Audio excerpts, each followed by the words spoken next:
Hello students. Today we are going to learn all about adverbs. We have already discussed what is an adverb and different types of adverb.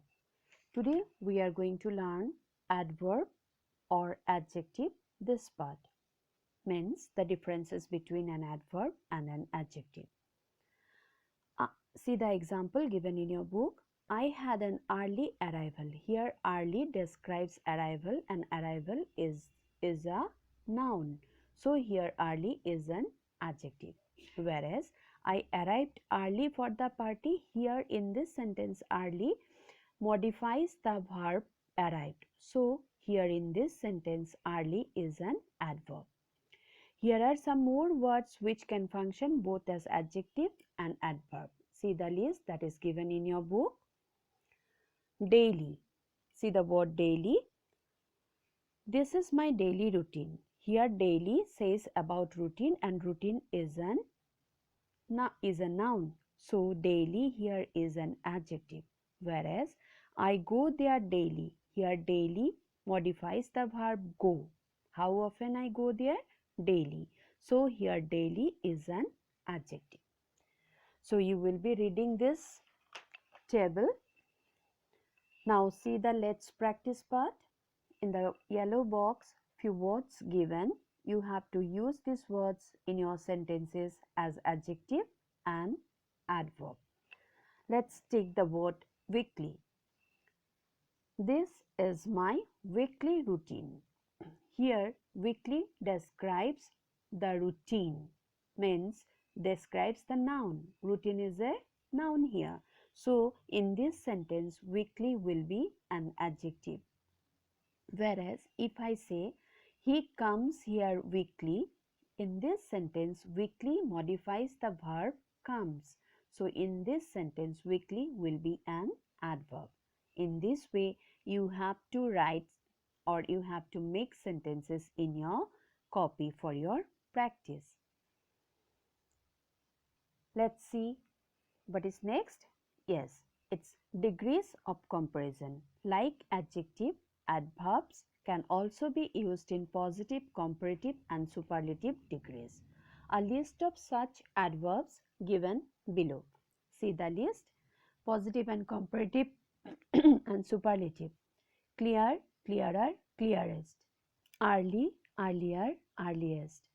So positive degree we use for a thing. When we say about a thing, we use positive degree. When we compare one thing with another, then we use comparative degree. And when we say about one thing among many things, then we use superlative degree. Some adverbs do not fall in either of the two categories mentioned above. The following table gives the three forms of such irregular adverbs. See the table. Far, further, furthest. Ill, worse, worst. Late, latter, last. So I request you to go through this table also. Then see the next part. In this let's practice part, what is given? Fill in the blanks with the positive, comparative or superlative forms of the adverbs given in the brackets. Let's solve it. Do you speak Spanish well? I think Manish knows it better than you. So here better is the comparative degree of well. As here in the sentence comparison is between Manish and you, so we are using the comparative degree of well, that is better. Let's take the second sentence. I live very close to the school. It takes less than 10 minutes to reach the school. Does anybody among you stay closer than that? Now the third sentence. Mita walks faster than I do. Ali can walk very fast as well. However, among the three of us, Mita is surely the fastest. Here faster, in the first place it is faster because the comparison between Mita and I In second, it is first because it says about Ali, and in third, it is first is because it's the comparison, not comparison. It's yes, obviously, it's Mita is one who is the best or who is the fastest among these three people. So here is the superlative degree. Number 4, you work harder than anyone in this class. None of your friends work as hard as you do. Remember, only those who work the hardest will receive the desirable result at the end. You work harder because it's comparison.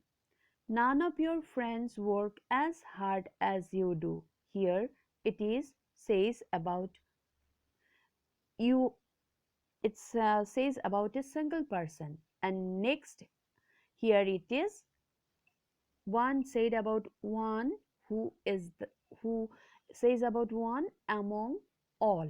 So here the superlative degree. Other adverbs. Other adverbs, the use of other adverbs here we will discuss. Enough. The word enough is a quantifier. It is used to measure something that is uncountable. Enough usually means sufficient. See the use before a noun. Do we have enough light to read here?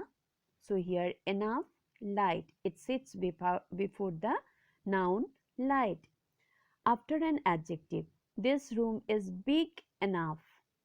Okay, so big is adjective, after that enough. Next, after an adverb, he performed well enough to be included in the band. Okay.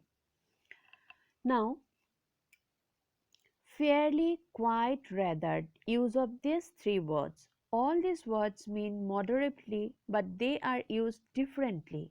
All the three words can accompany either an adjective or an adverb. Fairly is used with words with positive or favorable meanings.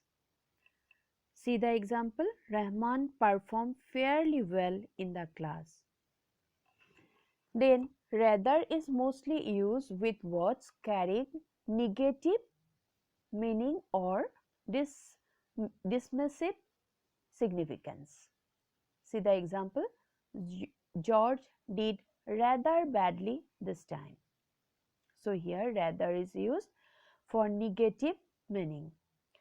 Quite can accompany words with both favorable and unfavorable meaning to denote to a good extent.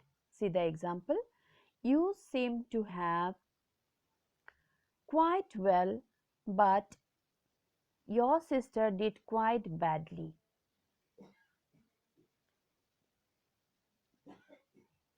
You seem to have done quite well, but your sister did quite badly. Now, the use of much, to, and very. All these words are also used to denote the extent of something, though they are used differently. See their use. Much is used with adverbs in comparative degree. See the example, you can do much better. To is used to denote excess of something. He talks too much. Very is used with adverbs in positive degree.